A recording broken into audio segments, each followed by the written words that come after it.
오늘 말씀은 베드로전서 2장 11절, 12절, 2절 말씀 읽고 말씀 전하도록 하겠습니다. 베드로전서 2장 11절, 12절 말씀 함께 봉독하겠습니다. 시작. 사랑하는 자들아, 거류민과 나그네 같은 너희를 권하노니 영혼을 거슬려 싸우는 육체의 정욕을 제하라. 너희가 이방인 중에서 행실을 선하게 가져 너희를 악행한다고 비방하는 자들로 하여금 너희 선한 일을 보고 오신 날에 하나님께 영광을 돌리게 하려 합니다. 아멘. 인생 무상입니다. 동의하세요? 질문하면은 뭔가 스트링이 있을 거야. 생각하시고, 크리스찬으로서 인생 무상이라고 하면은 이게 크리스찬으로 맞는 건가 안 맞는 건가 좀 판단이 잘 안 되셔가지고 지금 망설이는 분들이 눈빛이 흔들리는 분이 꽤 있으세요. 네. 인생 무상입니다. 인생 무상이라는 뜻은 없을 무자, 그 다음에 상은 항상 할 때 그 상자예요. 그러니까 항상 있는 건 없어요. 늘 변해요. 그래서 그 고대 그리스의 철학자 헤라클레이토스라는 철학자가 있는데 이 철학자도 그런 말을 했어요. 사람은 같은 강물에 두 번 발을 담글 수 없다. 모든 것은 변하며 변하지 않는 것은 변한다는 사실뿐이다. 맞죠? 모든 것은 변해요. 그러니까 우리가 두 번 같은 강물에 발을 담글 수는 없어요. 이미 흘러가 버렸기 때문에. 그래서 모든 것은 변한다. Everything changes. truth입니다. 그렇죠? 온전한 진리는 하지만 어쨌든 진리예요. 그리고 우리 삶에서도 이런 그 인생의 어떤 무상한 거에 대해서 하는 그 노래나 시나 글들이 많이 있죠. 제 나이 또래 되는 분들은 이 노래를 아실 거예요. 최희준의 그 하수생이라는 노래 아시는 분들 꽤 있죠. 네. 시간이 많으면 우리 곽범 지사님 앞에 나오셔가지고 한번 부르시라고 하고 싶은데 네. 제가 가사 1절만 읽어드릴게요. 인생은 나그네 길 어디서 왔다가 어디로 가는가. 구름이 흘러가듯 떠돌다 가는 길에 정일랑 두지 말자, 오전일랑 두지 말자. 인생은 나그네 길 구름이 흘러가듯 정처 없이 흘러서 간다. 타칭하죠. 네, 변하는 인생 속에서 정말 인생이 무상이고 변하지 않는 것은 없는 듯이 보여요. 그렇죠? 영혼은 검은 머리 파프리데도인가 하여튼 그렇게 살자고 약속하고 결혼을 했지만은 그 사랑의 마음도 쉽고 변하고 또 신뢰하던 사람이 정말 평생 같이 신뢰하는 가운데 살아갈 줄 알았더니 어느 날 자신을 뒤통수 치고 깨닫게 될 때 배신감에 치를 떨기도 하고. 네, 인생은 그렇습니다. 그게 인생입니다. 변합니다. 모든 것은 변하고 모든 것 속에 사람의 마음도 있습니다. 그래서 이 최희준의 노래가 그게 타치하는 것 같아요. 그런데 여기서 인생은 나그네 길이라고 이렇게 얘기를 하고 있는 가사가 있는데 오늘 그 본문 말씀에 그 나그네라는 표현이 있죠. 그래서 이 그 노래가 이제 떠올랐는데 이 최희준이 뭐 크리스찬인지 모르겠어요. 그러나 그가 부른 이 노랫말을 보면은 인생이 어디서 왔다 어디로 가는지 몰라요. 그냥 우연히 이 세상에 태어나서 인간을 살다가 뭐 구름이 흘러가듯 떠돌다 가는 길이에요.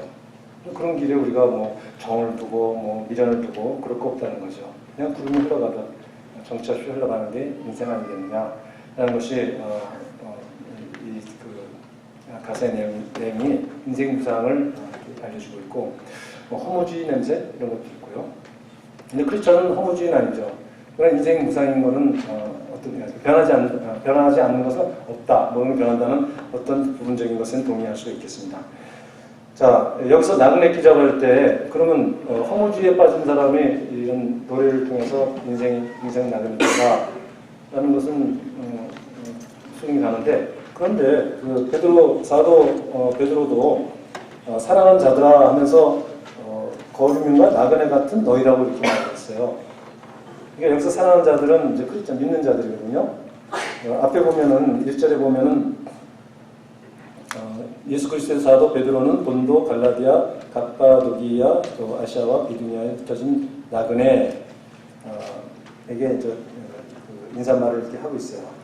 이 사람들이 이 나그네 누구냐면 그 수식을 어떻게 하면 2절에 곧 하나님 아버지의 미래하심을 따라 성령이 거룩하게 하심으로 순종함과 예수 그리스도의 핏부림을 얻기 위하여 택하심을 받은 자들에게 편지를 하노니 우리가 평강이 너에게 더욱 많을지어다. 그러니까 소아시아 지역 저기 흩어져 있는 나그네인 그 믿는 자들을 의미하는 걸 알 수 있고 여기서도 사랑하는 자들아 하고 지칭하는 것 그것이 바로 믿는 자들인 것을 알 수 있어요. 그래서 그들을 그 거류민 혹은 또 나그네라고 이렇게 호칭을 하고 있는데 이 나그네라는 말은 조금 약간 낭만적으로 들려요, 그렇죠? 나그네 뭔가 떠나고 싶기도 하고 나그네 같은 삶을 살고 싶은 마음 있는 사람들, 방랑벽 있는 사람들 그런 사람들 있잖아요.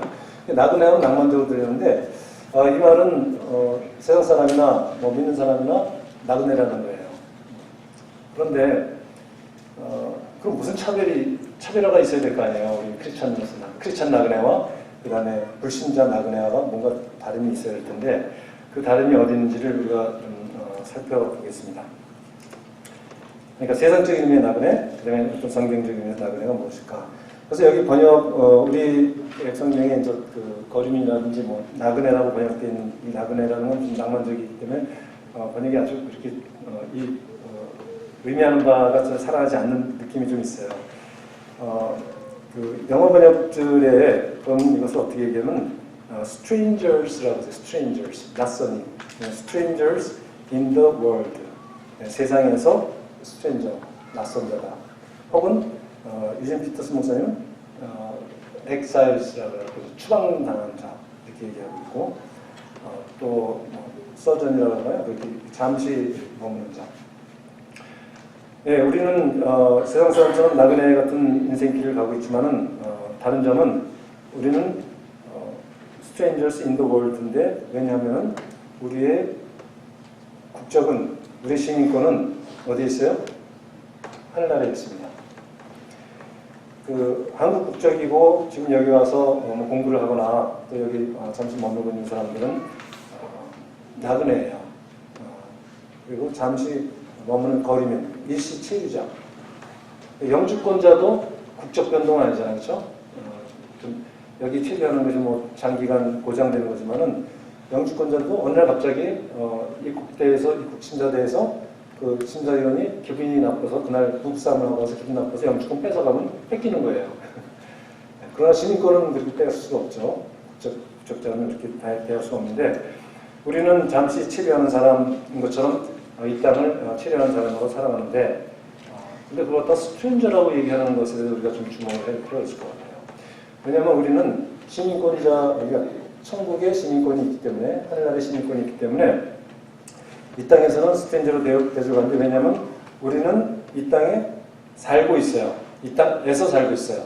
그러나 우리는 이 땅에 속한 사람이 아니에요. 이 땅에 속한 사람은 여기 국적자죠. 그러니까 천국 시민권 있는 우리 믿는 자들은 이 땅에서 있지만 이 땅에 속하지 않은 자들이고 믿지 않는 자들은 이 땅에 살고 있으면서 이 땅에 속한 자예요. 엄청난 차이입니다. 그렇죠? 그러니까 두 그룹의 믿는 자와 믿지 않는 자 사이에는 그래서 갈등이 있을 수밖에 없습니다. 왜냐하면 우리 가치관과 믿지 않는 자의 가치관은 너무나 다르기 때문에 그 세상 사람들은 같은 그 유유상종이라고 같은 비슷한 사람끼리 모이는 걸 좋아하지 자기하고 색깔이 다르거나 뭔가 튀거나 전혀 다른 어떤 종자라고 생각하면은 우선 기분이 나쁘고 그 다음에 차별을 하게 되고 하게 되는 것입니다. 그래서 우리는 자연스럽게 이 세상 속에 사는 사람들, 이 세상에 속한 사람들과 믿지 않는 자들과는 갈등 관계를 가질 수밖에 없는 것이 크리스천입니다. 왜냐하면 우리는 이 세상에 속한 사람이 아니기 때문입니다. 예, 우리가 이 세상에 속하지 않았음에도 불구하고 속한 사람들하고 너무나 죽이 잘 맞고 너무 마음이 편하고 살고 있다면 조금 퀘스천을 좀 던져 보셔야 돼요. 내가 진짜 믿는 사람 맞나? 이렇게 생각을 해보셔야 됩니다. 세상 사람들은 크리스찬을 대하기를 이상하다고 생각해요. 우선 크리스찬을 비난을 합니다. 뭐를 비난해요? 그냥 크리스찬이면 말만 크리스찬이지 온갖 나쁜 짓은 다 한다? 뭐 이런 식으로 얘기한다든지 뭐 크리스찬이면서 더 심하다, 믿지 않는 사람보다 더 심하다, 뭐 그런 얘기를 하죠. 이 말에 사실 속지 말아야 돼요. 세상 사람들은 우리가 하고 있는 거 아무리 좋은 일을 하고 있더라도 그 좋은 일에 대해서 칭찬하지 않아요.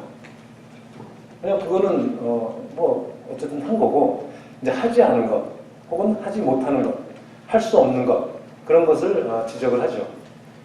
그걸 우리는 우리의 연약함이라고 말을 하기도 하고, 또 우리는 완전한 인간이 아니고 또 죄인으로 있다가 구원받은 자들이고, 그래서 여기 있는 모인 분들은 저나 여러분 다 예수 믿는 죄인이에요. 물론 우리가 우리의 죄를 하나님께서 다 탕감해 주시고 십자가의 그 보혈의 피로 우리가 구원을 받았다고 얘기하는데, 제가 말하는 이제 죄인, 구원받은 죄인이라는 뜻은 의롭다 되었지만은 여전히 죄의 그 습관들이 남아 있어서, 그래서 아직은 연약한 분들이 남아 있는데 이것이 점점점 성화되면서 우리가 그러한 그 죄의 그 습관으로부터 벗어나게 되는 것이겠죠. 그래서 세상 사람들은 우리를 자기네랑 똑같다, 자기가 더하다 이런 말을 할 때 너나 나랑 똑같은 죄인이다. 뭐 너희들은 뭐 믿는 자라면서 우리만 죄인이라고 할 거 없고 너희 똑같다. 오히려 죄인이 아니라고 하면서 더 죄된 어떤 행동을 하는 것, 그런 것은 더 악하다, 이렇게 얘기를 하는 것입니다. 그래서 어떤 그 세상 사람들은 어떤 방식으로 비난하기를 작정하는 사람들입니다. 그리고 그런 걸 통해서 자기를 정당화하는 것이죠. 그러니까 예수 믿어야 구원받는다. 예수 외에는 길이 없다. 뭐 그것이 오직 유일한 생명의 길이다. 이렇게 얘기하고 있는 것 자체가 기분이 나쁜 거예요. 아니 왜 예수 믿는 것만 구원받는 길이야? 예전에 어떤 힌두교 사제가 제가 섬기던 교회에서 악기를 연주하는 그 전자 바이올린을 연주하는 사람이 있었는데 이름이 잘 기억이 안 나는데 양반은 교회 다니면서 그 전자 바이올린으로 그 반주를 같이 해주고 그러면 이제 구색이 맞잖아요. 전자 바이올린 해주면 멋있잖아요. 굉장히 이제 프로페셔널한 사람이에요. 그래서 교회마다 다니면서 해주고 그다음에 이제 그 아르바이트식으로 돈을 받는 사람인데 러시아 사람인데 그런데 그분이 알고 보니까 힌두교인 거예요. 그래서 이제 사람들이 웅성웅성하기 시작했어요. 아니 아무리 그래도 그렇지 힌두교인을 아무리 이 바이올린을 잘 연주한다 그래도 힌두교인을 찬양하는 데 세워서 할 수 있겠느냐. 찬양은 믿는 자들의 그 신앙 고백이잖아요. 이 목소리를 가지고 우리의 그 곡조로 하나님께 신앙 고백을 하는 것인데 믿지 않는 자를 거기에 세우면 되겠느냐, 이런 얘기를 했을 때 많은 사람이 거기 동의하겠지만 그거에 대해서 조금 반대 의견하는 사람도 있어요. 소수 의견인데 그건 뭐냐? 사실 우리도 믿는 자의 모임이라고 하지만 내가 정말 믿는 사람인지 알 수 없지 않느냐. 오직 하나님께서 아시고 또 그가 구원받기로 예정되어 있는 자일 수도 있고, 그런데 우리가 그 사람이 힌두교에 대한 이유 하나만으로 그걸 우리가 구도자로 대접할 수 있지 않겠냐, 이런 식으로 그 사람을 좀 두둔하는 사람도 있었어요. 그러니까 결론은 어떻게 났냐면은 제가 거기 가서 그때 부목사라고 했었는데 그 사람을 만나가지고 적어도 구도자라면은 성경 하나님 말씀을 공부를 같이 해야 된다. 그래서 당신이 성경 공부를 같이 하면은 찬양을 계속 같이 좀 할 수 있게. 왜냐면 그 사람 생계가 관련되어 있는 거니까요. 아르바이트니까. 그리고 내가 이제 구도자로서 언젠가 예수를 영접하길 바란다. 이렇게 얘기를 했더니 이 양반이 뭐라 하냐면, 그러면은 그 힌두교 그 성경 공부를 자기가 가르쳐 줄 테니까 제가 배우라는 거예요. 서로 기브 앤 테이크를 하자는 거예요. 이게 뭔 시츄에이션인가 애매하더라고요. 그래서 그를 얻기 위해서 내가 그 힌두교 성경 공부를 같이 해야 되는 건지, 그건 뭐 지식적으로 도움이 될 수 있을 테니까. 그런데 문제는 뭐냐면은 이제 이 사람이 그러는 거예요. 예수를 믿든 힌두교를 믿든 불교를 믿든 어느 종교를 믿든 하나님께 가는 길이 다를 뿐이지 에베레스트 산 정상에 오르는 길은 여러 길이 있지만 루트는 여러 가지지만 정상에 오르면 다 만나게 돼 있다. 그러니까 이 힌두교도 그 구원의 길을 얘기하기 때문에 한번 배우는 것이 어떻겠냐 얘기하면서 결정적으로 뭐라냐면 성경 공부를 자기가 하긴 하되 그러나 자기가 개종은 할 수 없대요. 그래서 왜 그러냐니 자기는 사실은 힌두교 사제라는 거예요. 그래서 할 수 없이 거기서 모든 것이 상향 종료가 됐죠.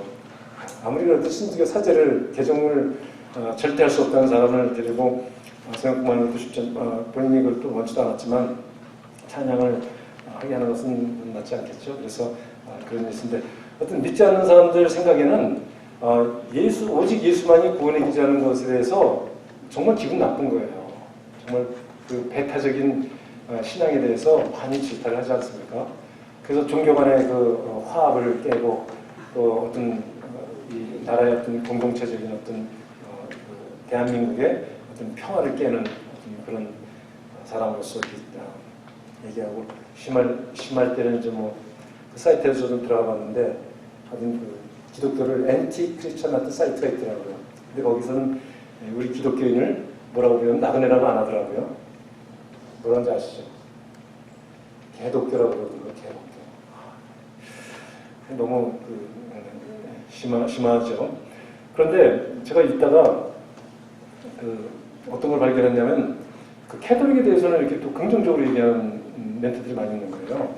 기독교 그 당시에 김수환 추기경 그들이 또 독재 시절에 그 민주주의에서 투쟁했던 정의사제 구현단이라든지 하여튼 그들의 사회에 어떤 기여한 거, 그들의 또 사랑의 실천을 굉장히 강조를 해요. 캐톨릭에서는. 그러다 보니까 사람들의 인식이 캐톨릭에서는 정말 사랑의 실천을 많이 한다. 해서 저들은 정말 예수 믿는 사람답게 사는구나. 그래서 그 캐톨릭은 기독교라고 불러주더라고요. 근데 아시다시피 기독교는 그 한자 말이지 그리스도교예요. 그리스도교. 그러니까 예수 믿는 예수교가 기독교거든요. 예수 믿는 사람, 예수를 그리스도로 고백하는 사람들이 믿는 것이 기독교잖아요. 그리스도교인데 그래서 저 같은 생각 어떤 가진 사람이 댓글을 거기다 다른 거예요. 뭐라고 하냐면 캐톨릭이나 이 개신교나 다 똑같은 기독교다. 네가 오해를 하고 있다. 이렇게 얘기하고 있더니 거기다 또 대응글이 뭐냐 개독교라는 사람이 뭐라고 하면 그러면 개신교만 개독교다. 뒤를 주고 말로 받은 상황이거든요. 그만큼 참 이 세상에서는 예수 믿는 자들을 좀 비난을 하기로 작정을 하고 비난을 합니다. 그런 가치관이 다르기 때문에 너무나 불편한 거예요. 그래서 자기들은 세상에 살고 있고 세상에 속한 자답게 살고 있는데 우리는 세상에 속해 있으면서 세상 사람이 살고 있는 그런 삶을 살고 있으면서 세상에 속하지 않은 삶을 산다고 얘기하고 있고 또 그런 모습들이 또 보이기도 하니까 그래서 안 좋은 부분만을 좀 비난을 하는 거죠. 자, 여기서 그리스도인의 자존감은 어디서 찾아야 되느냐? 그럼 물론 우리는 세상 사람에게 인정을 받기 위해서 예수 믿는 것도 아니고 저들이 정말 불쌍하다. 저들을 위해서 기도하는 어떤 근거가 될 수는 있겠죠. 그러면서도 누군가가 개독교라고 할 때 기분이 썩 좋지는 않아요. 그리고 실제 교회 안에서 말씀드린 것처럼 우리 죄의 습관이 아직 남아있어서 완전한 어떤 그 인간의 삶을 보여주는 건 아니거든요. 심지어는 교회 내에서도 서로 상처를 주고 하는 것이 왕왕 있지 않습니까? 교회를 떠난 올해 신앙생활하다 교회를 떠난 사람들 중에 꽤 많은 사람들이 그런 경험이 있어요. 교회 내에서 돈 빌려줬다 돈 띈 꽤 있어요.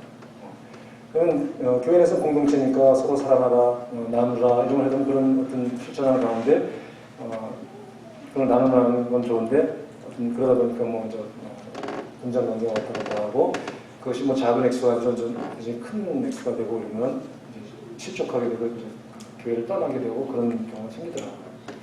적지 않아요. 이게 심지어는 목사한테 뜯긴 사람도 있고요. 네. 그러니까 다 파스볼 가능한 사기꾼들이라고 생각할 거예요. 이렇게 떠난 사람들은. 그 심지어 교회 안에 있는 사람들조차도 우리가 구원받은 죄인이라는 것을 알고 있으면서도 그런 일이 벌어지는데 믿지 않는 사람들 눈에는 그런 것들이 얼마나 가증스럽겠어요. 사랑을 외치면서 또 사랑을 실천하지 않는 모습을 같아요. 그런데 그들이 그렇게 말을 할 때 우리가 거기에 주눅이 들 필요 없어요. 그냥 그 사람들은 그렇게 말하게 돼 있어요. 그 사람이 우리 기독교를 너무나 사랑하면은 우리가 믿는 예수도 사랑하는 사람인 거고요. 그러니까 우리를 미워하는 건 너무나 당연한 거고요. 그것을 통해서 세상 사람들의 인정을 통해서 내가 어떤 사랑의 실천에 대한 어떤 대가를 구한다든지 인정을 받으려고 한다든지 하면은 이미 나도 모르게 세상에 속한 사람의 삶을 살고 있는 것입니다. 우리는 사람의 인정을 받고자 사랑을 실천하는 것이 아니고 사람의 인정을 받고자 전도를 하는 것이 아니죠. 오직 잃어버린 영혼에 대한 하나님의 그 공연하신 마음, 안타까운 마음을 그 마음을 우리 마음으로 받아들이고 잃어버린 자를 위해서 기도하고 전도를 하는 것이고, 그런 중에 우리가 말만 전도할 수 없잖아요. 그러니까 우리 전도 대상이 되는 사람들을 위해서 기도할 뿐만 아니라 그들에게 삶을 통해서 어떤 사랑의 실천을 하는 가운데 그 사람들이 한번 교회 나와보시죠. 계속 거절하다가 너무 잘해주니까 도대체 저렇게 이웃에게 저렇게 사랑을 정말 지극히 베푼 저 사람의 믿는 것은 도대체 뭘까? 궁금증을 가지고 나오게 할 수 있지 않습니까? 그래서 우리가 그런 방편으로 물론 사랑을 하라고 했으니까 사랑하는데 방편이기도 합니다.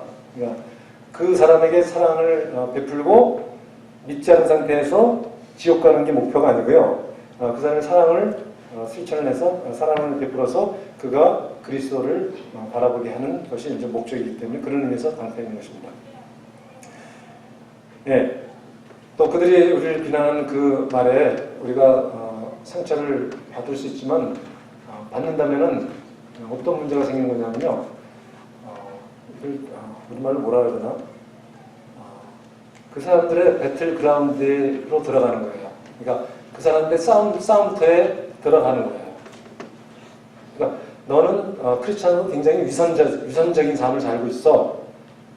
왜냐면 성경에서 가르치는 것처럼 살지 않고 있다는 의미에서 위선자라고 얘기를 할 때 딱 틀리면 또 아니거든요. 성경에 있는 말씀 그 산상수훈이라든지 원수를 사랑하라 그런 말씀들을 우리가 듣고 삶에 실천해야 되는데 그게 부족한 게 있는 걸 우리가 또 아니까 스스로도 정말 내가 들어서 깨닫고 순종해야 할 그 말씀의 수준과 나의 현재의 수준이 너무 차이가 나니까 스스로도 약간 좀 위선자 아닌가?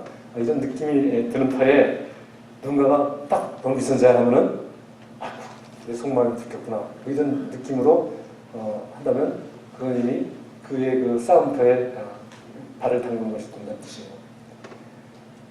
그거는 잘못된 평가죠. 그건 위선자예요. 그냥 높은 도덕률과 나의 현재의 삶의 수준에 차이가 있다는 것이지 그렇게 말하면 그건 맞아요. 그러나 그러므로 너는 위선자다 라는 가치평가에 내가 휘둘리게 되면은 나는 그 사람들 가치 기준에 따라서 평가한 거에 대해 스스로 인정을 하게 되는 것이거든요. 내가 의식적으로 원수를 사랑하는 것을 부인하고 순종치 않는다면 그건 문제겠죠. 혹은 믿지 않는 사람일 수도 있어요. 그러나 내가 이 높은 도덕률과 그 다음에 지금 현재 상태의 그 갭 때문에 고민하고 정말 힘써 내가 이 그리스도인의 삶을 살려고 애를 쓰고 있다면 위선자 아니에요. 방향만 올바르게 가고 있다면 현재 수준이 어디에 있든지 그것이 얼마나 오래 그런 수준에 머물러 있든지 그게 중요한 게 아니라 방향이 중요한 거예요. 그러니까 여러분이 방향만 그래 내가 정말 너무나 그들이 보기에 위선적인 사람처럼 보일 정도로 내 그리스도인으로서의 삶의 이 수준이 굉장히 낮은 위치에 있구나. 그런 어떤 객관적 시각으로 바라보고 주님의 어떤 높은 도덕률에 그에 따라서 사는 것이 인생의 목표라기보다는 어떤 그 방향으로 살려고 하는 애씀, 그리스도의 사랑 안에 내가 사랑을 나누려고 애씀, 그 방향만 있으면 돼요. 노력이 있으면 되고. 나중에 노력할 수도 있어요. 중요한 건 방향입니다. 그것을 체크해 보시고 그것만 있다면 위선자 아니에요.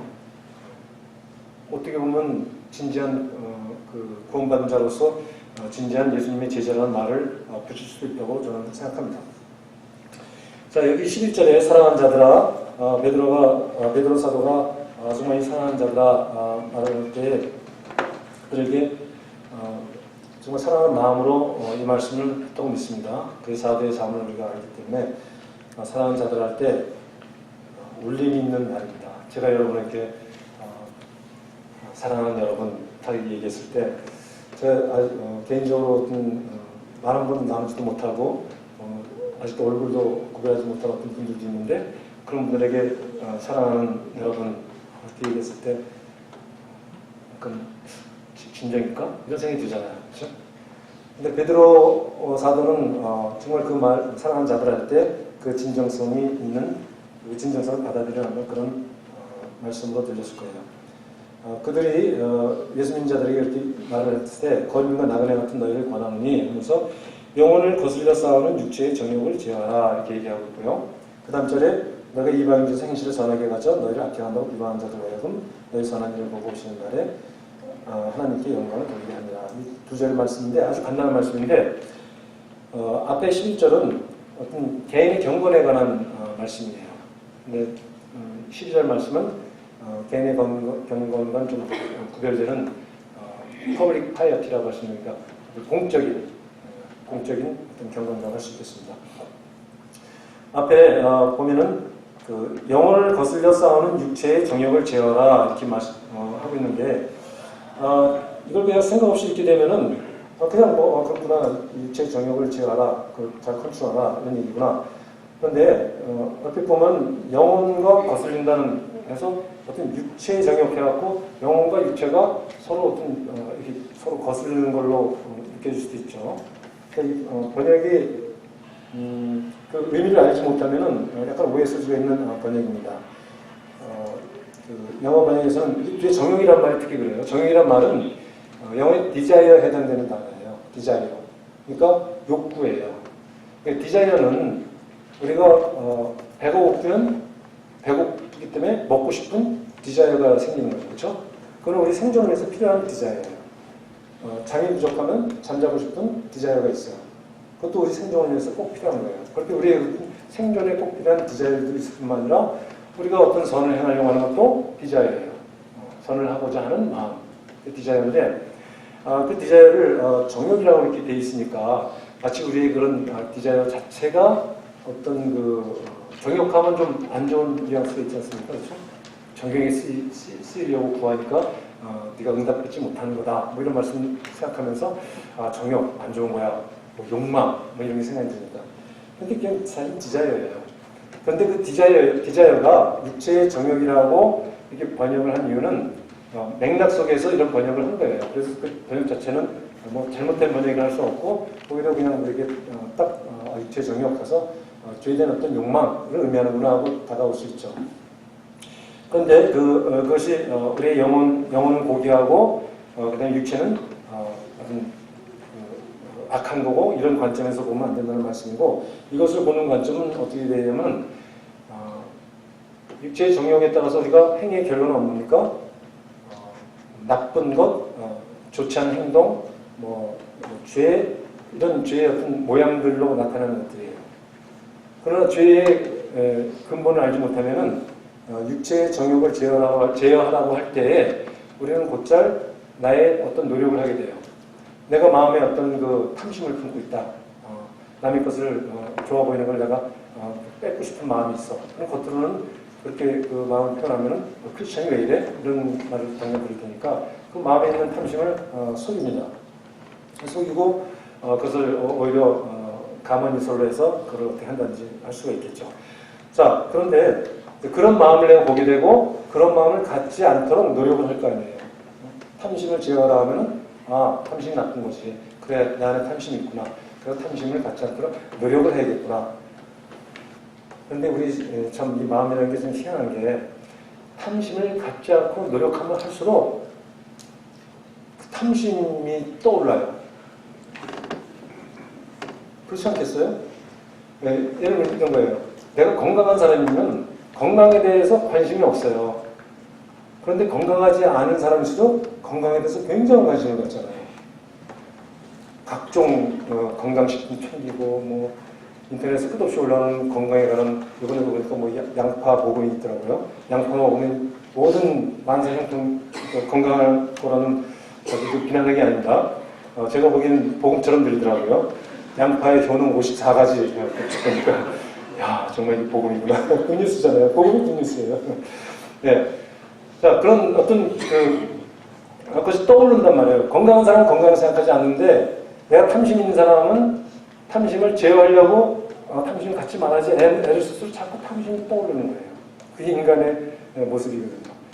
그게 이제 강박적으로 떠오르면 좀 더 문제가 되는 것이고 그래서 탐심을 내가 내 힘으로 노력해서 없애려고 하는 그 노력이라든지 아니면 소위 말하는 이제 금욕주의적인 방식으로 정말 내가 정말 견물생심이라 이제는 내가 보지 않고 백화점 같은 데 안 가고 그냥 그런 것들 눈에 보이게 아름다운 것들 보이게 먹음직도 하고 보암직도 하고 먹음직도 한 그런 생각이 들 때 하와가 선악과를 따먹었잖아요. 그러니까 금욕주의, 교회와 집과 뭐 직장 이렇게 맞닥뜨리고 그런 식으로 살려고 많이 애를 쓴다고 칩시다. 뭐 금욕주의, 먹는 것도 배불리 먹는 것은 죄악이야. 그냥 배가 부르면 그냥 게을러지고 또 내가 요만큼 먹을 것 같다가 요만큼 먹으면 내가 먹은 만큼 이 세상에 자원이 없어지는 것이에요. 먹는 자원이. 이 세상에 수많은 굶어 죽은 사람이 있는데 그 사람이 내 이걸 갖다 주기에는 교통비와 택배비가 너무 많이 들어서 줄 수는 없어도 적어도 내가 요만큼만 먹으면 이건 남는 거잖아요. 썸바디 누가 먹을 수 있는 찬스는 생기는 거잖아요. 그런 데서 나는 요만큼 먹고 아니 이것도 많아 요만큼 먹고 그러다가 영양실조 걸려서 죽을 수도 있는 거예요. 금욕주의는 답이 아니에요. 그런 면에서.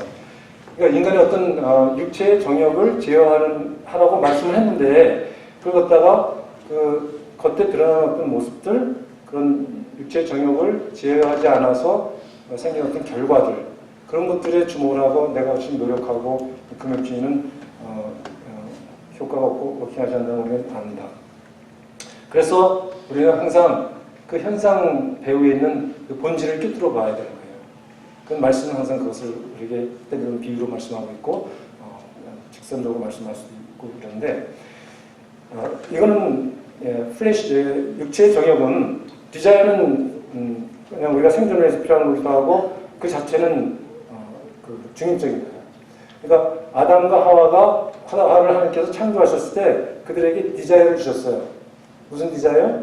먹고 싶은, 배고플 때 먹고 싶은 거, 졸릴 때 자고 또 하나님을 보면은 즐거워하고 그분과 같이 걷고 싶고 하는 그런 디자이어를 주셨어요. 그런데 타락을 하게 될 때는 어떻게 됐어요? 선악과를 따먹었을 때 사탄이 꾀인의 그 신의 한수가 뭐냐면 하나님 같이 된다고 말을 했어요. 눈이 밝아져서 하나님 같이 된다는 말에 결국 넘어간 거거든요. 하나님 같이 되면 얼마나 좋을까? 그런 소망은 가질 수 있어요. 그렇지만 하나님은 누구예요? 창조주예요. 우리는 피조물이고 죽었다 깨어나도 하나님이 될 수가 없는데도 불구하고 내 하나님이처럼 됐으면 좋겠다라는 그 소망이 그냥 기대. 하나님처럼 되고 싶다는 말. 이러면 하나님은 너무나 선하셔. 나도 그 하나님처럼 선한 분이 되고 싶다. 어떤 그런 하나님을 닮아가고자 하는 어떤 그런 의미에서 디자인하면 그거는 오케이일 것 같아요. 그러나 나는 하나님처럼 돼야만 해. 왜냐하면 하나님처럼 되지 않으면 내 인생은 의미가 없고 재미가 없고 행복이 없어. 반드시 나는 하나님같이 돼야 돼. 라는 욕망에 따라 사는 것이 제약된 인간의 본성에 따라 사는 것이거든요. 하나님 없이 사는 사람의 모습은 나는 내 인생에 하나님이 되어야만 해야 해요. 그래서 나타난 것이 자기가 모든 것을 자원을 끌어모으고 때로는 도둑질하고 때로는 빼앗고 죽이고 하는 것이 다 거기서 나오는 거고요. 그래서 플래시리 디자이어, 육체의 정욕이라는 그것의 핵심 뭔가를 우리는 항상 염두에 둬야 되는 거예요. 하나님같이 되고자 하는 욕망이구나. 이거는 굉장히 많은 적용을 할 수 있지만은 그 통제 욕구 여러 번 말씀드렸는데 가장 많이 들어가는 것이 통제 욕구입니다. 통제 욕구. 상대방을 통제하려고 하고 상대의 마음을 통제하려고 하고 나에게 주어진 상황을 통제하려고 하고 하는 것은 내가 하나님같이 되고자 하는 욕구의 대표적인 플래시 디자이어, 그러니까 육체의 정욕에 따른 욕망이에요. 우리 삶은 우리가 그 통제는 완벽한 통제를 의미합니다. 완벽할 수는 없지만 완벽한 통제를 하고자 하는 욕망이거든요. 그런 사람들의 마음에는 그 당위적 신념이 가득해요. 해야만 해. 나는 모든 것을 알아야만 해. 내 여기 성도를 내가 사랑하기 위해서는 성도 한 사람 한 사람의 삶을 내가 다 알아야만 해. 그들의 숟가락, 젓가락이 몇 개인지 알아야만 해. 이런 신념을 내가 갖고 있다고 해서는 이건 잘못된 신념이겠죠? 그렇죠? 그 통제 효과가 되겠죠? 늘 여러분 집을 기웃거리면서 상황 파악을 하고 여기 모인 분들 집들을 제가 한 분 한 분 방문하고 한 분 한 분 만나고 그들의 삶을 내가 샅샅들이 알아야만 내가 그들을 속속들이 내가 사랑할 수 있어. 그들의 연약한 모든 걸 알아야 연약한 걸 내가 다 품을 수 있어. 예. 그건 굉장한 사랑의 어떤 마음일 것 같지는 아닙니다. 엄청난 통제 욕구고 거의 정상을 벗어나는 통제 욕구가 됩니다. 그 정도 되면. 네, 통제 욕구는 제가 우스갯소리로 말씀드렸지만은 자기 삶의 통제 욕구를 먼저 살펴보셔야 돼요. 그 밑에 기본은 플래시 디자이어의 바탕은 하나님 같이 되고자 하는 그 욕망의 근거가 있다는 것을 늘 염두에 두시고 또 그 하나님 같이 되고자 하는 욕망 위에 있는 것이 드러나는 것 중에 하나가 어떤 통제 욕구라고 하고 그 다음에 그 통제 욕구에서 나타난 것이 어떤 거예요? 플래시 디자이어에서 사람들이 상처 주는 거 아니에요. 내가 원하는 것을 어떤 사람한테 그 사람이 싫어도 억지로 시키고 나의 이익을 위해서 그 사람의 노동력을 착취하고 이런 것들 다 육체의 정욕에 따라 사는 거예요. 육체의 정욕이 어떤 모습을 띠느냐는 너무나 삶에서 다양하기 때문에 그 일일이 제가 예를 들을 필요가 없을 것 같아요. 중요한 것은 그 밑에 있는 실제 행동으로 나타나는 것 밑에 심적인 그런 예를 들면 통제 욕구 다른 것도 많이 있습니다. 다 다룰 수 없고 더 밑에는 하나님같이 되고자 하는 그 욕구가 있다는 것을 늘 염두에 두시고 내 삶에 있는 bad habit, bad behavior 이런 것들 그런 관점에서 그걸 바라보셔야지 그 자체를 내 삶에서 없애버리려고 이것은 나한테 좋지 않아 나쁜 행실이야 이건 bad 이건 good 그래서 bad behavior를 내가 자꾸 없애려고 안 하려고 노력하는 것은 아까 말씀드린 것처럼 그 수준에 머물게 돼 있어요. 그리고 사탄은 엄청나게 교묘해요. 그래서 사탄은 거짓의 아비라고 합니다. 그래서 여기서 사탄을 얘기하지 않았지만은 육체의 정욕에 따라 사는 건 왜 그랬어요? 선악과를 따먹었는데 그렇게 사탄이 뱀으로 생성된 사탄이 꼬인 거잖아요. 유혹한 거잖아요. 그는 유혹자예요. 그 유혹자일 뿐만 아니라 굉장히 교묘해요. 거짓의 아비라는 말이 붙을 정도로. 그러니까 그 유혹자 거짓의 아비와 우리는 대결해서 싸울 수가 없어요. 거짓의 아비는 아주 좋게 얘기합니다. 네가 금욕적으로 살게 되면 금욕주의를 지켜 따라 살게 되면 네가 정말 그리스도인다운 삶을 살게 되고 사람들이 너를 정말 진정한 그리스도냐 이렇게 말할 거야 라고 말을 한다면 사탄의 속삭임입니다. 만약 강단에서 그런 말이 있다면 그건 성경적인 말씀이 아니에요. 사탄은 배틀그라운드에 같이 뛰어들어서 그 수준에서 같이 대항하는데 그건 절대 우리에게 이길 수 없다는 걸 염두에 두십시오. 사탄은 거짓자입니다. 그래서 여기에 이미 이전에 다 나와 있죠. 우리는 하나님의 백성이고 또 하나님의 국민을 얻은 자고 그 전절에 나와 있기 때문에 우리는 어떤 자로서 우리의 정체성은 하나님의 백성 자녀고 하나님의 자녀에게는 홀리 스피릿 성령이 우리 안에 있다는 것 그걸 믿으셔야 돼요.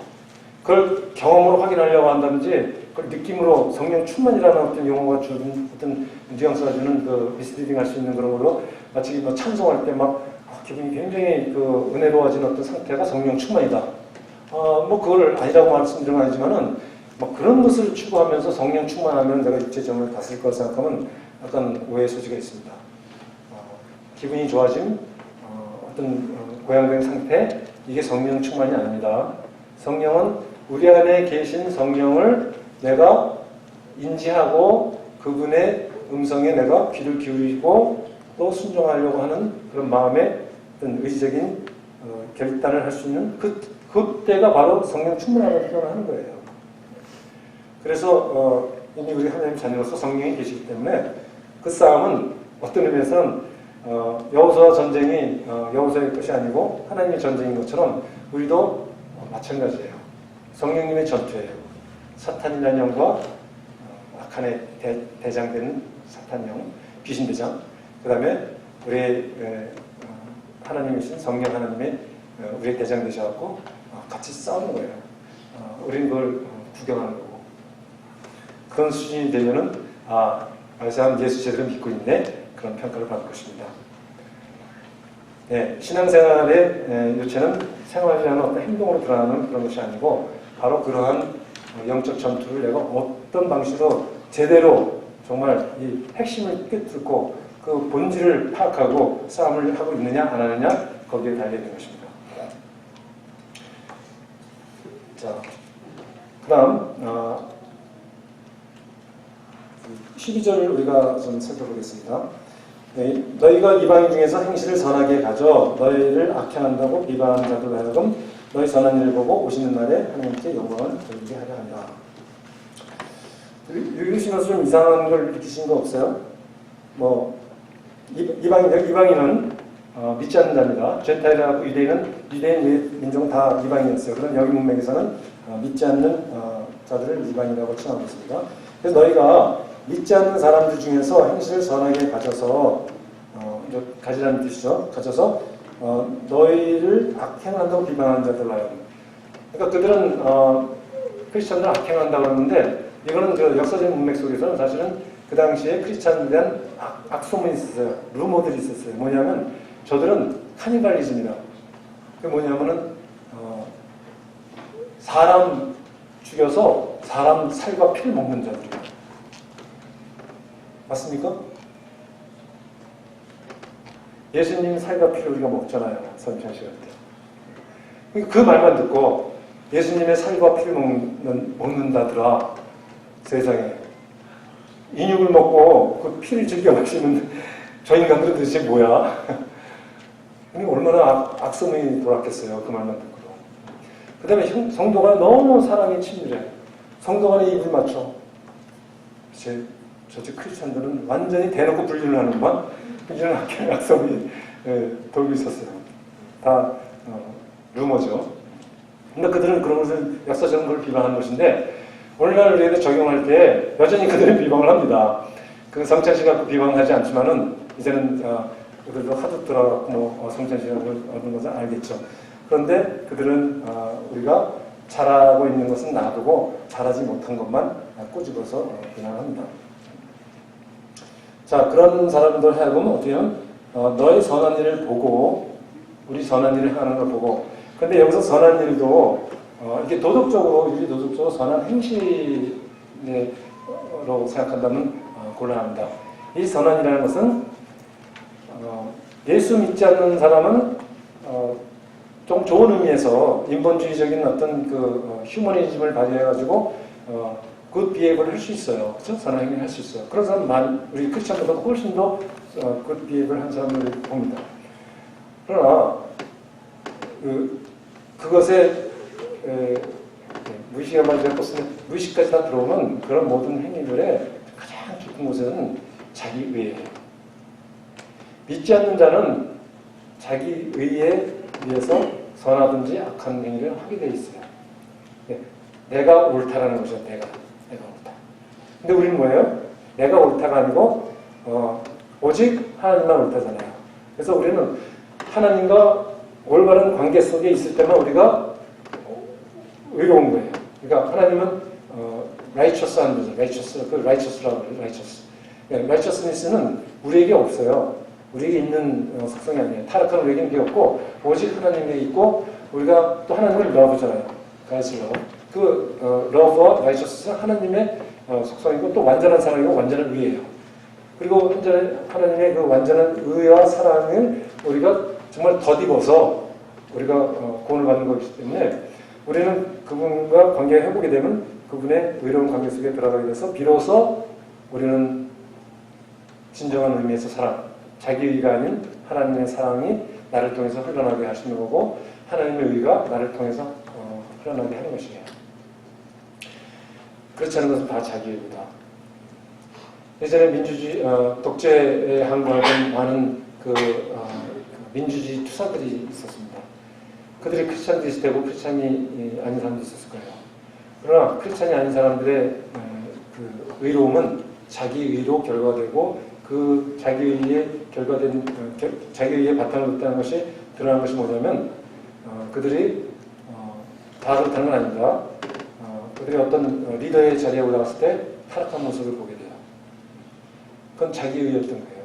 어떤 시대의 시적 소명을 가지고 민주투사로서 항거를 했는데 나중에 이제 그런 것들이 다 해결되고 난 후에는 비로소 자기의 자기의에 있는 것이 드러나는 것을 볼 수 있습니다. 네, 우리는 예수 믿는 자는 이제 자기의가 아니고 하나님의 의로서 우리가 살아가는 자이기 때문에 믿지 않는 자는 선을 행하도 그 진정한 선이 아니고 우리는 선을 행할 때 진정한 선인데 그 선은 선한 행실이 아니고 하나님 의로운 관계 속에서 순종하는 삶의 어떤 모습이라고 얘기를 해야 돼요. 그것이 선한 행실의 모습을 가질 수도 있어요. 그러나 그것을 훨씬 더 넘어서는 부분들이 있습니다. 그리고 세상 사람들이 그리스도인의 사랑에 대해서 기이하게 여기는 그런 기록들은 많이 있습니다. 여러분이 만약 실제 삶 속에서 그런 삶을 살고 있다면 정말 저 사람은 뭐길래 저렇게 손해보는 삶을 그냥 즐겁게 감당을 하지? 혹은 저 사람은 사회적으로 볼 때 사회적 지위도 낮고 별별 없는 사람 같은데 늘 기쁨 충만, 행복 충만 그리고 예전에 잘 믿은 분들 나이가 들면서 그 모습 있잖아요.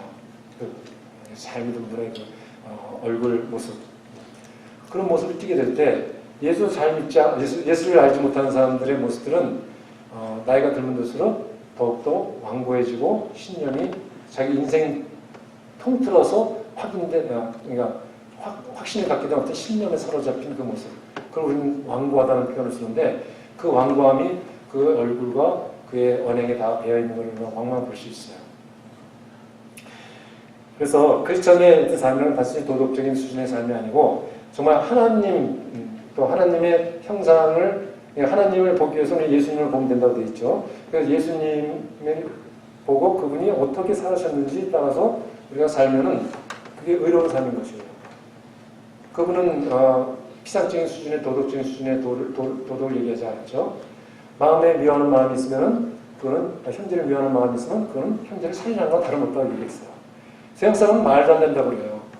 아니 미워하는 거하고 행동으로 살인하는 거 어떻게 같아? 그럼 예수님은 같다고 그랬어요. 그건 무슨 말이냐면 인간의 본성을 꿰뚫고 하신 말씀이거든요. 우리는 다 교회 안에서 그래도 선한 행실을 해가면서 살려고 애를 쓰고 있어요. 그러나 그것이 나의 노력이 난 그것이 실패와 좌절 그 다음에 그것이 인정받지 못해서 분노 섭섭함, 안타까움 이런 걸로 나타날 것이고 그 다음 우리는 이렇게 괜찮은 것 같아도 그런 살인자와도 비교할 수가 있지만 우리도 조건만 주어지면 그럴 가능성이 있는 거고 실제로 인간이 나도 인간이고 믿지 않는 자도 인간입니다. 인간의 본성은 그 극한적인 어떤 상황에 처하게 되면 그 본성이 나오게 돼 있어요.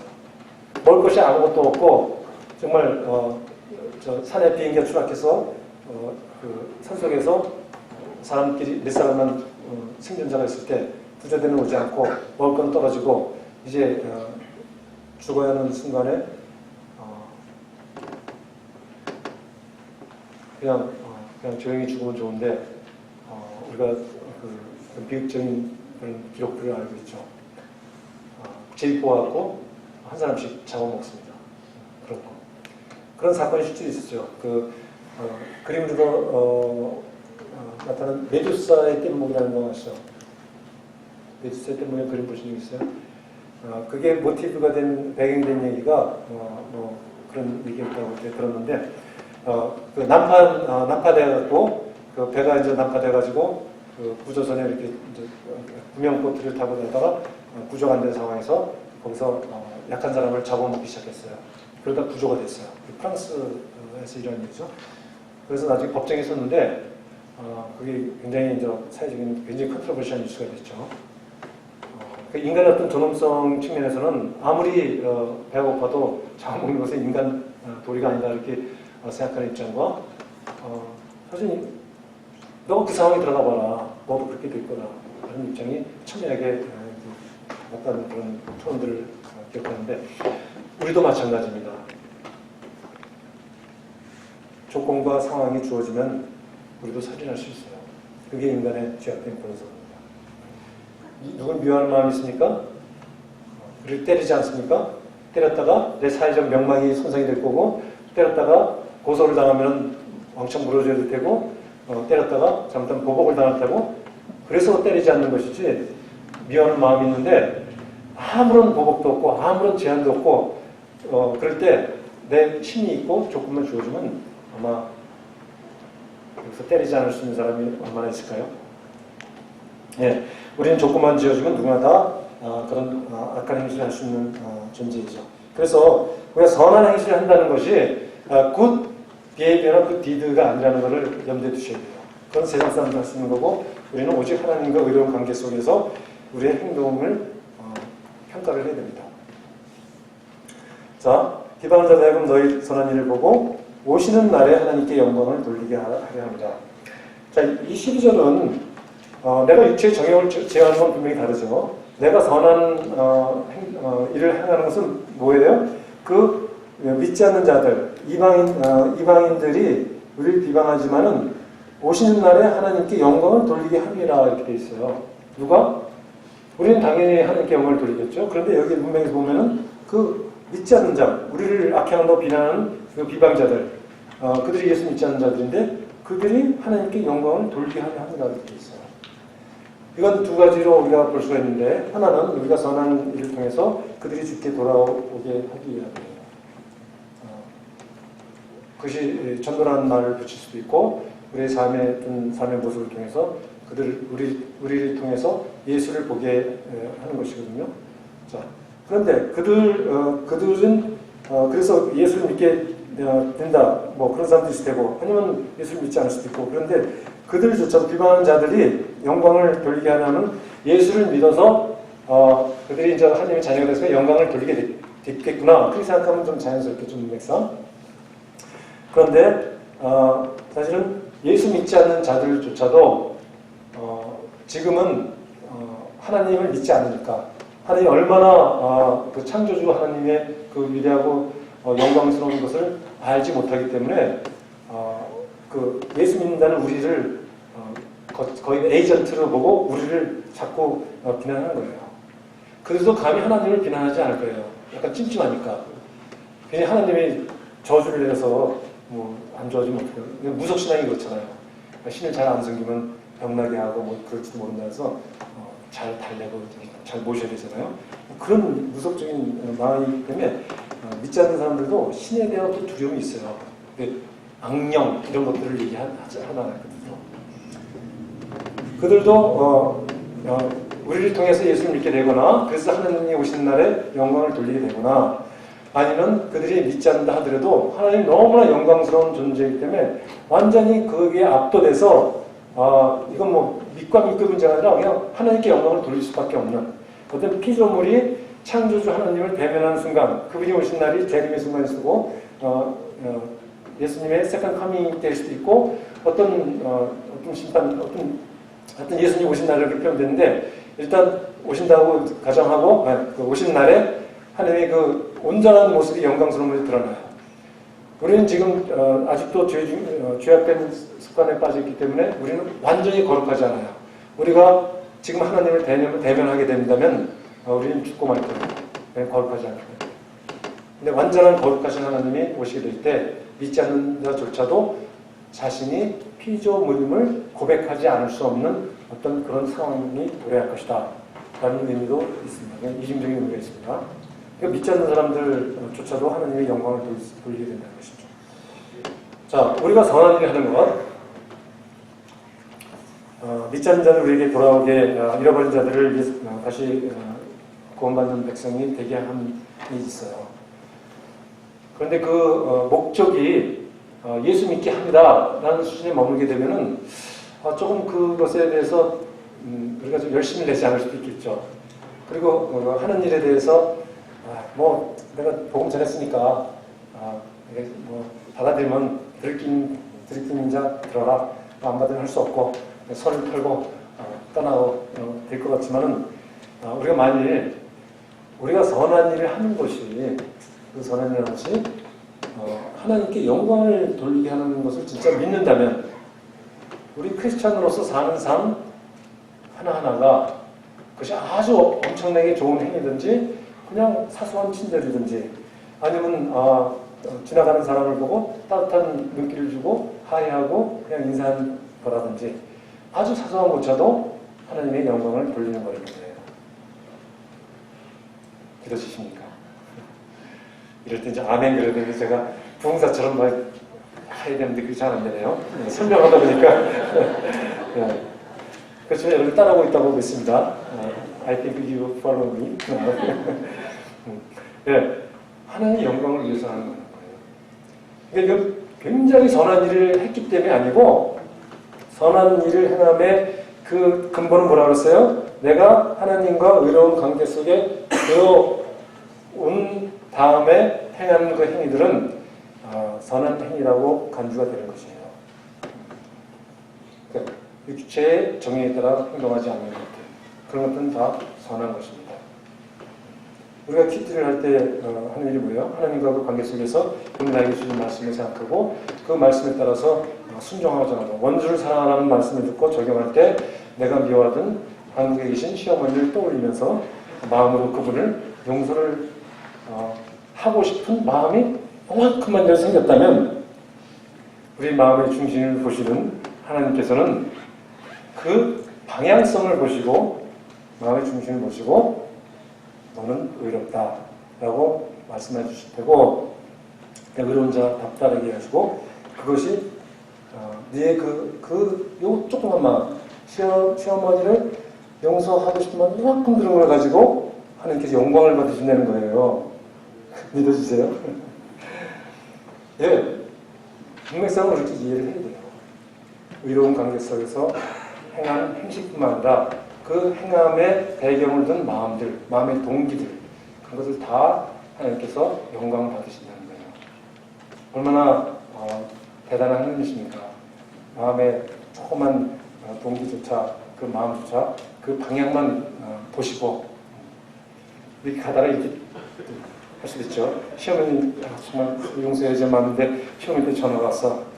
얘야 아빠 밥은 제대로 챙겨 먹느냐? 그럴 때 갑자기 끌어오는 지금 뭐 있다 그래도 그때 그 마음을 하나님께서 가지고 다시 오실 때 영광을 받으신다는 거예요. 우리 인생의 목적은 뭡니까? 피조물인 우리 인생의 목적은 뭐냐? 사람의 목적은 to glorify God이에요. 그것이 우리의 인생의 우리 창조된 인생의 목적입니다. 그 문맥에서 이 12절에 영광을 돌리게 하려 하는 걸 이해하시면 돼요. 우리